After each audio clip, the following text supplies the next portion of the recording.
when Einstein was just a child going to school, his teachers taught that he was slow, that he was different than the other children, in the sense that the other children were intelligent because they could keep up with the pace and do their homeworks and comprehend everything that was given to them, while Einstein couldn't. And in their eyes, he was a difficult child. He was a slow child. And what we know about Einstein today, that he was a genius. And it's not that he wasn't a genius when he was a child and then he became a genius when he was an adult.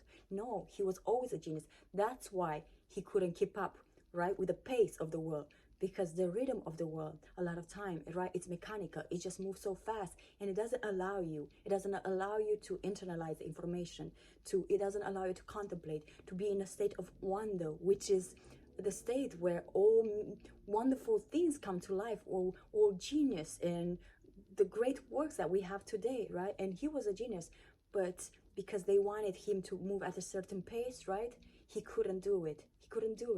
And I remember when Michelangelo was given to the projects, right, to paint the Last Supper, right, he took a long time, and the Medici family got really annoyed, and they sent somebody to watch him, to spy him and see what is this guy doing, because, right, he's not finishing the project. And when they went to spy him, they found that he was actually just walking around the piazzetta and doing nothing. In their eyes was nothing, but that nothing was not nothing, because that was contemplating, that was allowing inspiration to come, that was looking for things to be inspired and in awe about, so that could later on to come to his work and finish it and have the glorious Last Supper that we all know and love, right? And I believe that it's so important to remember these two stories, because if you look at your life, right, you might feel that everybody's moving so fast and they're ahead of time, right? They're exactly where they have to be. They're successful. They're all this, all that, right? And you're the only one maybe who is just moving too slow. And you might think that you're lazy, right? That you're procrastinating and all things like that. But what if you're actually connected to your nature? What if you need time to process everything? What if you need to be in a state of wonder and just to allow yourself to receive inspiration from a higher power, from a higher realm? What if you are just, allowing yourself to be guided and go not in the direction that the world tells you and at the pace the world tells you that you should go, but in the direction that you are meant to go? And I remember the story of Eckhart Tolle, right? After he had his awakening, he spent 2 years on the bench, right? It's like just doing that. His life was just going in the park and just looking and just being in a state of awe and doing nothing. And in the eyes of the world, he was a bum, right? He was just a loser, a nobody. But what we know today is that he is one of the greatest teachers, right, that walked this earth. And I think it's so important to look in nature, right? As it says in the Tao Te Ching, nature does not hurry, yet everything is accomplished. In this world where everything moves so fast, we have fast cars, we have fast food, we have fast lives, we have fast success, fast money, fast people, fast relationship. But tell me, how do they taste? We have more depressed people now than ever, sick people who are feeling divorced, not only from those they love, but also from themselves, from their center, from life, from their purpose. Why? Because this fast, we are not created to be like that, right? It's creating this incoherence between who we truly are, between our nature, right, and what the world expects us to be, between the mind and the heart. And in moving fast, we actually lose ourselves. And although the majority of people, maybe they're good at moving fast, there are those of us who are more sensitive, who are still in touch with our genius and our divinity and something inside us. And I think that's also a sign of, right, because you're pretty awake and says, this doesn't feel right. It doesn't feel right. All this hustle, grinding, moving fast, it just doesn't feel right.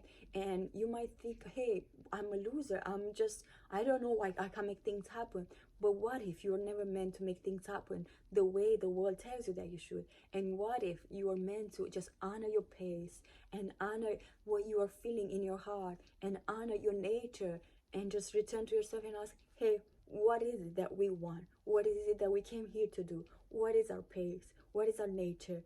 What is it that we're meant to create, right? And maybe find the strength and courage to close your eyes and all the senses, to your senses and everything that's happening around you, and just come back to yourself and pay more attention to your own thoughts and feelings and emotion, to how your body responds to everything, than to what the world is telling you, because it is your life, right?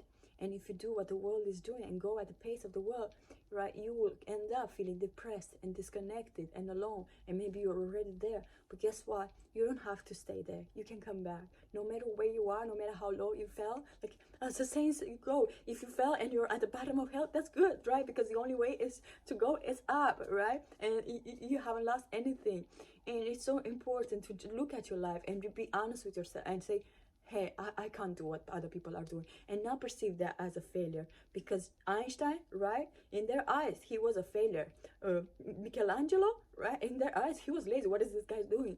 But as Aristotle said it, contemplation is the highest form of activity. I was walking the streets today and I was kind of like moving fast, and then all of a sudden a voice told me, slow down, take your headphones off, the buds off, right, and just pay attention. And so beautiful. I started seeing things that I would not see if I was like moving so fast. I saw these birds, they were just there, right? I saw the sky, like all the shapes and the clouds, and I saw beautiful things, and they gave me a sense of wonder and awe, and I felt blissful.